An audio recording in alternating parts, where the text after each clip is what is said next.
Okay, so you want to buy a private island, find some sand, build a house, watch the rest of the world disappear. But here's the strange part. A private island is the one thing on Earth you buy specifically to get away from other people. And the only way most owners can actually afford to keep it is by inviting thousands of strangers onto it every single year. Anyway, at the end of this video, you'll know exactly what one of these things costs, where the money actually comes from once you own it, why the government can just say no, and why owning a private island isn't really the business most people think it is. Private islands come in 3 sizes, and they're 3 completely different businesses. At the bottom, a raw, undeveloped cay in the Bahamian Family Islands, or off the coast of Nova Scotia, runs $500,000 to $2 million. For that money, you get sand. That's it. No power, no water, no dock. Brokers use a rule of thumb here. Whatever the listing says, budget close to double that just to make it livable. The mid-tier gets you something already standing: a house, a generator, actual running water. In the Exumas, or the British Virgin Islands, $5 to $15 million before you've touched a single wall. And then there's the top of the market, where you're not really buying an island anymore. You're building a resort off the back of a barge. Every board, every window, every bag of cement arrives by boat because there's no other way to get it there, which is why construction alone runs into the tens of millions. But the island is just the start. 2 more costs nobody warns you about. The first is the government. In the British Virgin Islands, a foreign buyer has to clear something called an alien's land holding license, a review that can just reject you for basically any reason it wants. In 1978, when Richard Branson agreed to pay $180,000 for Necker Island, the local governor almost said no.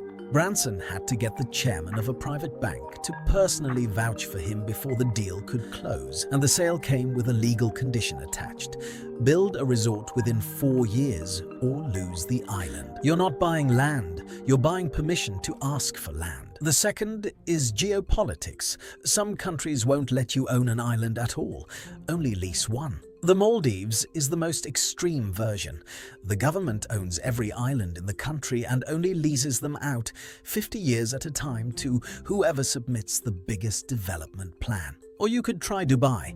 In 2003, a government-backed developer started building 300 artificial islands shaped like a map of the world, called appropriately the world. Buy one and you weren't just buying sand, you were buying into a $14 billion fantasy. Michael Schumacher got the island shaped like Greenland gifted to him in 2006.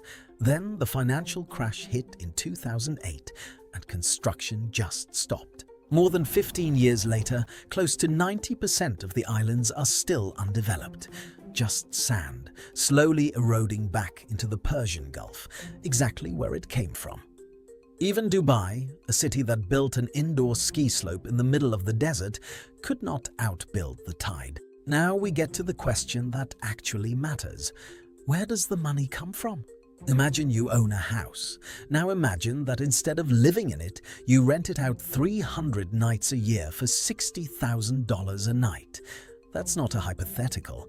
That's roughly what it costs today to book the whole of Necker Island. $180,000, plus about $10 million to build the resort, has turned into an asset reportedly worth over $100 million, because Branson never treated it like a private retreat. He runs it like one of the highest margin boutique hotels on the planet and simply visits it between paying guests.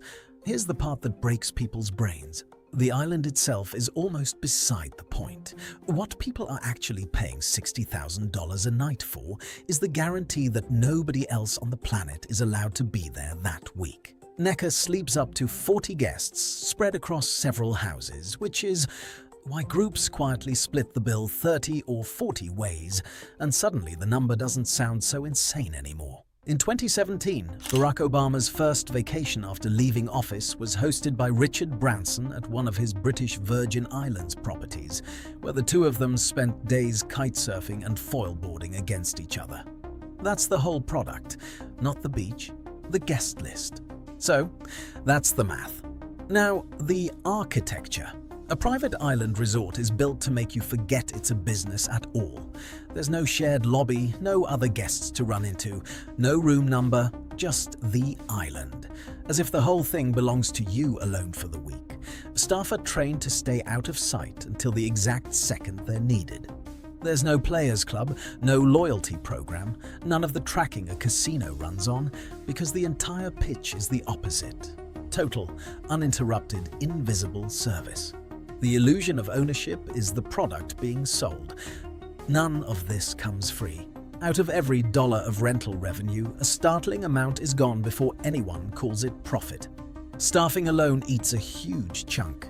A fully staffed luxury island typically carries 20 to 25 full-time employees.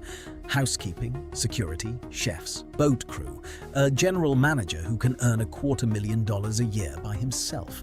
That's well over $1 million in wages before a single guest checks in. Insurance in the Caribbean hurricane belt runs 2 to 4% of the insured value every year. A modest $3 million island can cost $60,000 to $120,000 a year just to insure, assuming an insurer will take the risk at all. Plenty won't.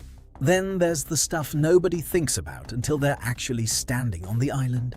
Fresh water comes from a desalination plant, $200,000 to $300,000 to install, up to $15,000 a year to run.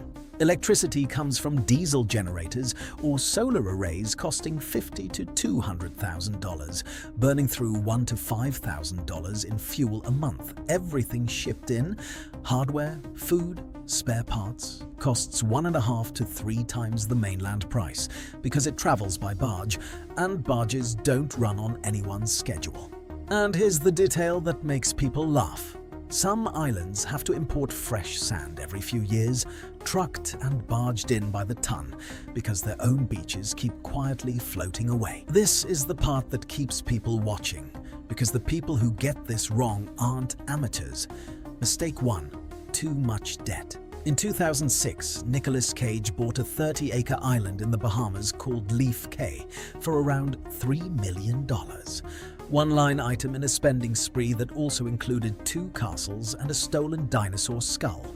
Most of it financed the same way Trump financed the Taj Mahal, aggressively and mostly on debt. By 2009, Cage was reportedly close to bankruptcy, roughly $14 million behind on federal taxes. Leaf Cay sat exactly as he bought it. No dock, no house, no income, for 16 years until it finally went up for sale in the early 2020s. Don't buy an asset that produces nothing on top of debt that assumes everything else in your life goes perfectly. It won't. Mistake 2. Wrong plan for the era. In 1966, Marlon Brando negotiated a 99-year lease on an entire atoll in French Polynesia called Tetiaroa, reportedly for around $200,000. He didn't want a vacation home. He wanted a self-sustaining, carbon-neutral eco-resort built around a working scientific research station, decades before anyone had figured out how to build one of those at a profit. He spent the rest of his life trying anyway. He died in 2004 without seeing it finished. The resort, now called The Brando, didn't open to paying guests until 2014, 48 years after he bought the atoll, 10 years after he was no longer alive to see it. If you're going to spend your whole life building something, make sure your lifetime is long enough to see it open. Step back for a second. The economics here are backwards. An island is marketed as the ultimate exit from the world's economy.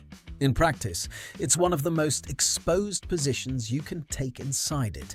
A single, illiquid, undiversified bet, sitting in a hurricane zone, worth nothing at all unless you're willing to let strangers pay for the exact privacy you told everyone you'd bought it to escape into. The privacy is bulletproof. Everything you build to pay for it isn't. Time to pull it all together and answer the actual question. How much do you actually make if you do this right? Scenario 1. $700,000 for an undeveloped Bahamian Cay, another $1.3 million to make it livable. Dock, solar, desalination, a modest house. $2 million all in. Rented 150 nights a year at $3,000 a night. $450,000 in revenue against roughly $180,000 in operating costs. $270,000 a year in profit. Payback 7 to 8 years, assuming the weather cooperates. Scenario 2. $25 million to buy and finish an island out to full resort standard. 300 nights a year at $30,000 a night. $9 million in revenue against roughly $3.5 million in staffing, insurance and logistics. $5.5 million a year in profit.